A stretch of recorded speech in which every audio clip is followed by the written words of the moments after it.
ভারতীয় দল Hong Kong sixes টুর্নামেন্টে পার্টিসিপেট করবে। তো আজকে হংকং ক্রিকেটের তরফ থেকে জানিয়ে দেওয়া হয় যে ভারতীয় দলও এই বছর এই টুর্নামেন্টে পার্টিসিপেট করবে। এবার হয়তো অনেকে জানেন বা অনেকে জানেন না এই টুর্নামেন্টের ব্যাপারে। লাস্ট এই টুর্নামেন্টটা হয়েছিল 2017 সালে। তারপর টুর্নামেন্টটা মাঝে বন্ধ ছিল। এই টুর্নামেন্ট হচ্ছে মাত্র 5 ওভারের একটি টুর্নামেন্ট, যেখানে 8টা দল পার্টিসিপেট করবে এবং প্রতিটা দলে 6জন করে প্লেয়ার থাকবে। মানে একজন উইকেট কিপার, একজন বোলার বাদ দিলে ফিল্ডিং থাকবে, ফিল্ডারে থাকবে মাত্র 4জন। তো তার থেকে বোঝা যাচ্ছে যে শুধু 4 আর 6 ছাড়া কিছুই হবে না। তো সচিন টেন্ডুলকার, ব্রাইন লারা, ওয়াসিম আকরাম, বীরেন্দ্র সেহবাগ, MS ধোনি প্রত্যেককে এই টুর্নামেন্ট খেলেছে। এটা লেগেসি বলা যেতে পারে।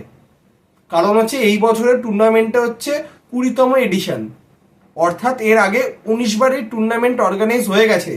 1992 থেকে এই টুর্নামেন্টটা চলছে।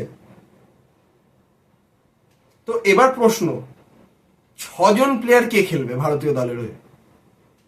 এখানে কি রোহিত খেলবে, কোহলি খেলবে, বুমরা খেলবে?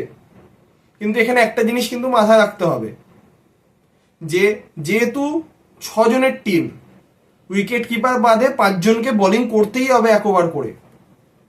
তাহলে কিন্তু এইখানেতে অলরাউন্ডার অপশন বেশি রাখতে হবে এবং যে নেমেই চোখ কান বুঝে মারতে পারবে এরকম প্লেয়ার দরকার।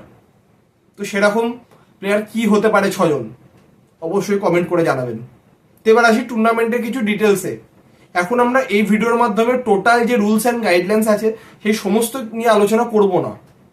আমরা কিছু কিছু মেন রুলসকে নিয়ে আলোচনা করব এবং যে বিস্তারিত যা রুলস অ্যান্ড রেগুলেশন রয়েছে সেই নিয়ে আমরা অন্য আরেকটা ভিডিওতে অন্য কোনো দিন আলোচনা করব।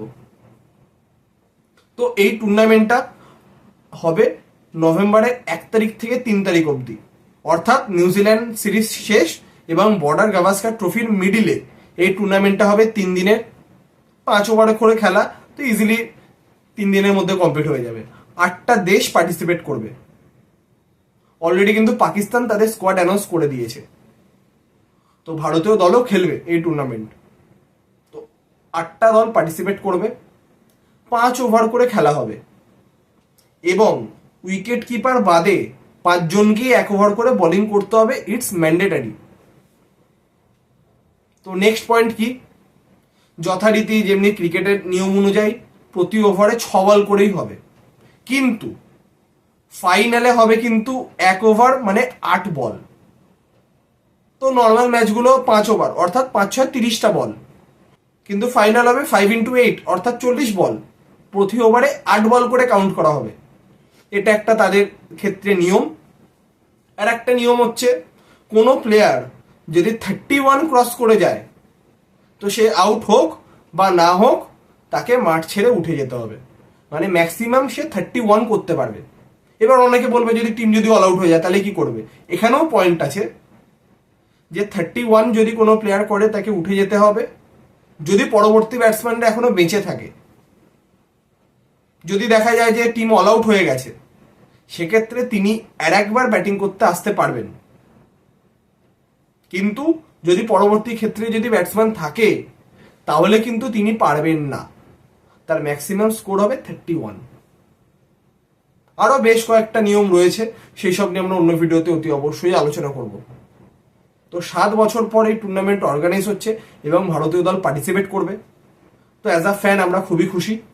তো আমরা আশা করব এই টুর্নামেন্ট ভারতীয় দল যাতে ইজিলি জিততে পারে এবং এই টুর্নামেন্টে যে 6জন খেলবে কিরম কি কম্বিনেশন হতে পারে সেই নিয়ে আপনাদের কি মতামত তো অতি অবশ্যই কমেন্ট করে জানাবেন। এবং যদি ভিডিওটি ভালো লাগে অবশ্যই বন্ধুদের সাথে শেয়ার করবেন। দেখা হচ্ছে পরের ভিডিওতে।